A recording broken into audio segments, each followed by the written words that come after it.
The unfolding drama on The Young and the Restless has once again proven why this long-running soap remains a cornerstone of daytime television, weaving history, romance, and scandal into storylines that spark passionate debate among its loyal viewers. The recent encounter between Kane Ashby and Traci Abbott, witnessed by none other than Genoa City's perennial instigator Phyllis Summers, has reignited speculation about whether the series is daring to revisit one of its more unexpected and controversial romantic pairings. The scene itself played with memory and subtext in a way that only a soap opera with decades of history could manage, layering nostalgia with the tantalizing possibility of a renewed connection that challenges the characters' past choices and the fans' expectations. The foundation for this moment stretches back years, to a time when Kane and Traci briefly circled one another in a flirtation that was dismissed almost as quickly as it began. Traci, long portrayed as the heart and conscience of the Abbott family, carried a gravitas that came from surviving immense personal losses and still holding on to compassion and strength. Kane, by contrast, often embodied conflict and turmoil, a man whose checkered past involved deception, identity theft, and betrayals that left scars on both himself and those around him.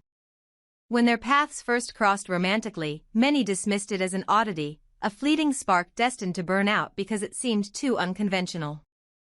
Traci was older, more measured, and deeply rooted in family, while Kane was restless, haunted, and entangled in schemes that often left chaos in his wake.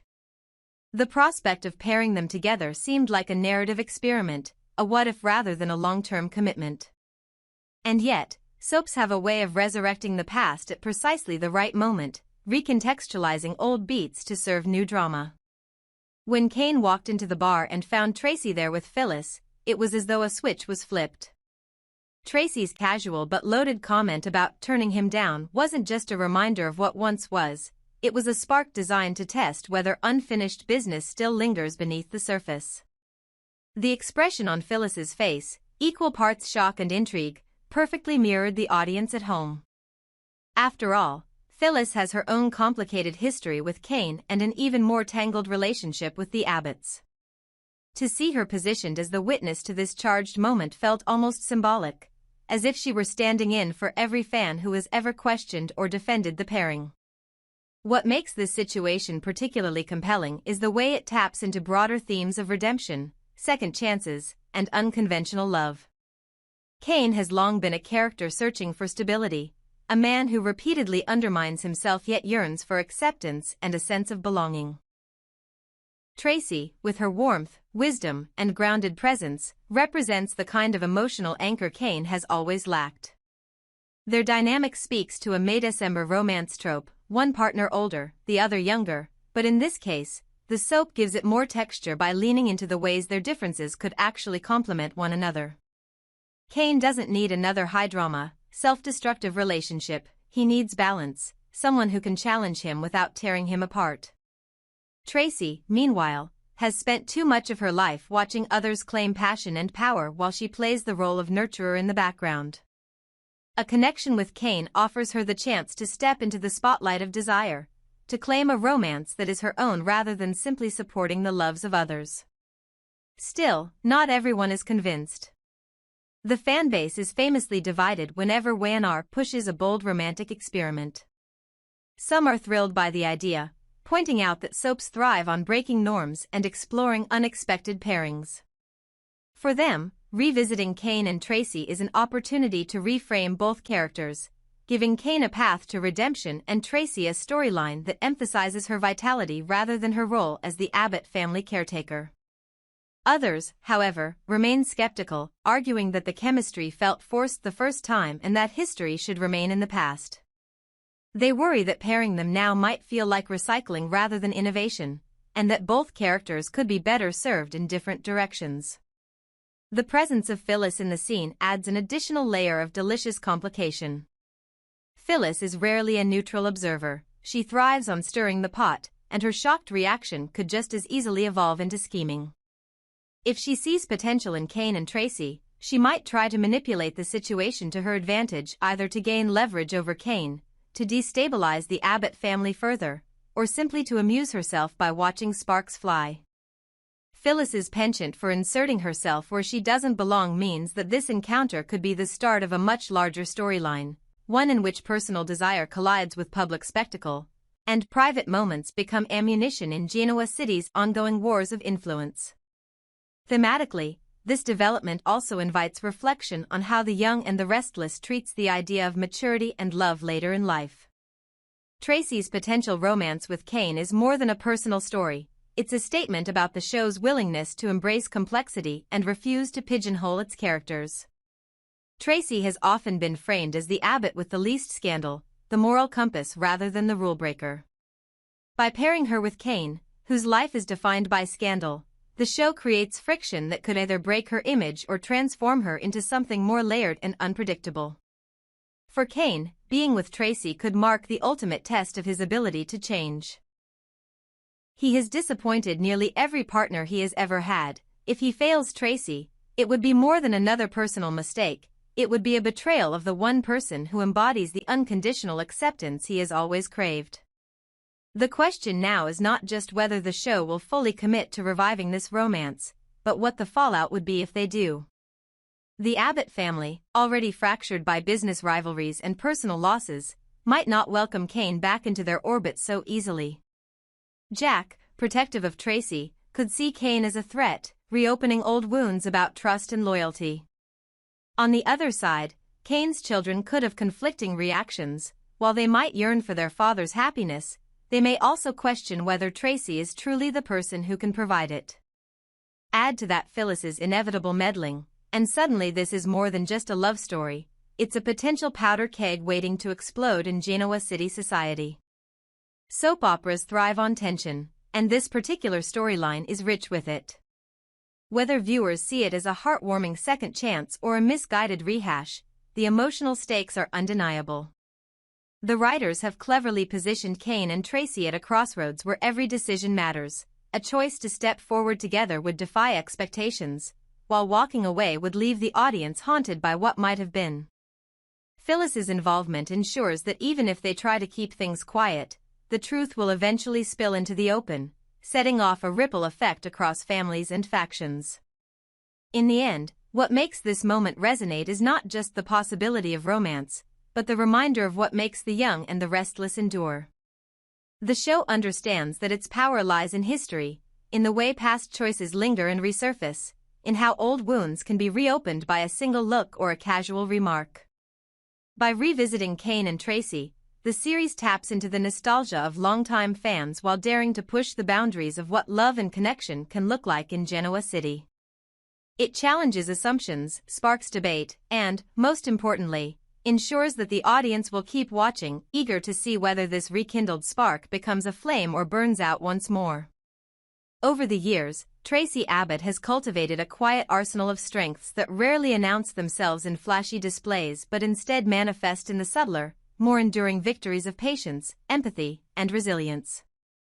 Her ability to de-escalate family conflicts within the Abbotts has been tested time and again, and while she has sometimes succeeded in preserving the fragile threads of unity, she has also borne the emotional weight of being deceived, underestimated, or outright wounded by those too manipulative to appreciate her sincerity. These lived experiences have shaped her into a woman who carries scars with grace and who recognizes that the true measure of strength lies not in how loudly one asserts dominance but in how consistently one extends compassion in the face of betrayal. If Kane Ashby represents risk, volatility, and the endless tug-of-war between recklessness and redemption, then Traci represents the counterweight, a steadying force that could channel Kane's impulses into something meaningful, giving his life a structure he has long lacked. This balance is what makes the possibility of their connection so fascinating. Traci is not naive. She has seen enough of Genoa City's cruelty to know that love is often entwined with danger. Yet she also knows the unique power of offering forgiveness and a second chance. In Kane, she would not only find a man in need of grounding but also an opportunity to heal her own lingering wounds. The shadow of Martin Lawrence still looms over her, a tormentor who once stripped her of confidence and left deep psychological bruises that time alone has not fully erased.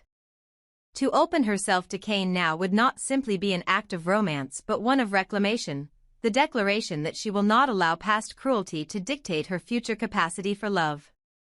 The scars Martin inflicted are not erased, but they become less defining when Traci chooses to pursue connection on her own terms, no longer cast as a victim but as a woman who insists on her right to joy. Kane, for his part, has always been a man of contradictions. At his worst, he is impulsive, untrustworthy, and too easily seduced by shortcuts or schemes that promise quick gains but deliver long-term losses. At his best, however, he is fiercely loyal, capable of great tenderness, and yearning for the stability he has repeatedly sabotaged. He is, in every sense, a man in need of leveling his foundation before he can truly build a future. Traci, with her patience and quiet strength, could be the one to help him dismantle the unstable scaffolding of his past and reconstruct something that finally lasts. Importantly, their dynamic would not be one-sided. Kane would not simply be a project for Traci to fix. Instead, he would be a mirror for her own willingness to take risks again, to move past her fears of betrayal and embrace the possibility that even imperfect men can love in transformative ways. The imagery practically writes itself. For years, Traci has written books, channeling her insights into fiction that often mirrors the chaos of her own family and life. If she were to take inspiration from Kane, she might craft a narrative about a man whose journey spanned continents, always searching for belonging but never finding it until he stopped running.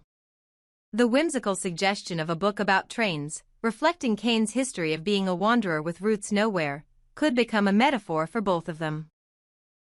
Trains, after all, are symbols of constant movement, destinations that change with every mile, and yet they always return to stations, to fixed points of grounding. Traci could turn Kane's perpetual search into a story of arriving home, of discovering that stability is not the absence of movement but the choice to share the journey with someone else.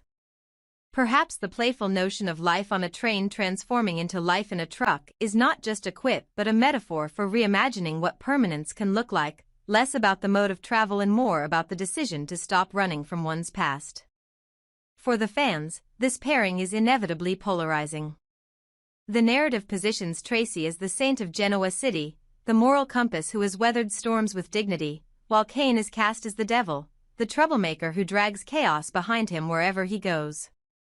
To fuse these archetypes together is to ask whether opposites truly attract, whether redemption can be found not in isolation but in the embrace of someone who sees both your demons and your potential. Viewers who have long championed Traci as deserving of a love story entirely her own are thrilled at the prospect, believing that she has earned the right to passion and companionship beyond the confines of her family role. They see in Kane the possibility of a fiery, unconventional romance that challenges Traci to claim her own happiness. Detractors, however, are quick to raise alarms, pointing out that Kane's history is littered with broken promises and betrayals. Can the so-called devil truly be trusted not to scorch the saint who dares to love him? Yet it is precisely this tension that makes the potential pairing so rich. If Traci can temper Kane's recklessness without losing herself in the process, then their romance could be one of the most compelling arcs Genoa City has seen in years. If Kane can embrace the stability Traci offers without resenting it, then perhaps he can finally silence the restless wanderer within. On the other hand, if either falters, if Traci underestimates the danger of Kane's darker impulses, or if Kane grows resentful of Traci's guiding influence, then the fallout could be devastating. It is a high-stakes gamble, but that is the essence of soap opera storytelling, the collision of risk and reward, love and loss, saint and sinner. As the story develops, the writers will undoubtedly use Phyllis Summers as both chorus and catalyst.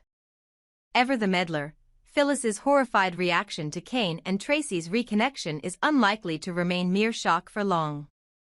She thrives on inserting herself into situations that don't concern her, and if she senses an opportunity to destabilize either Kane or the Abbotts, she will not hesitate. Her gossip alone could fan the flames, turning a private exploration of romance into a public scandal dissected by the entire town.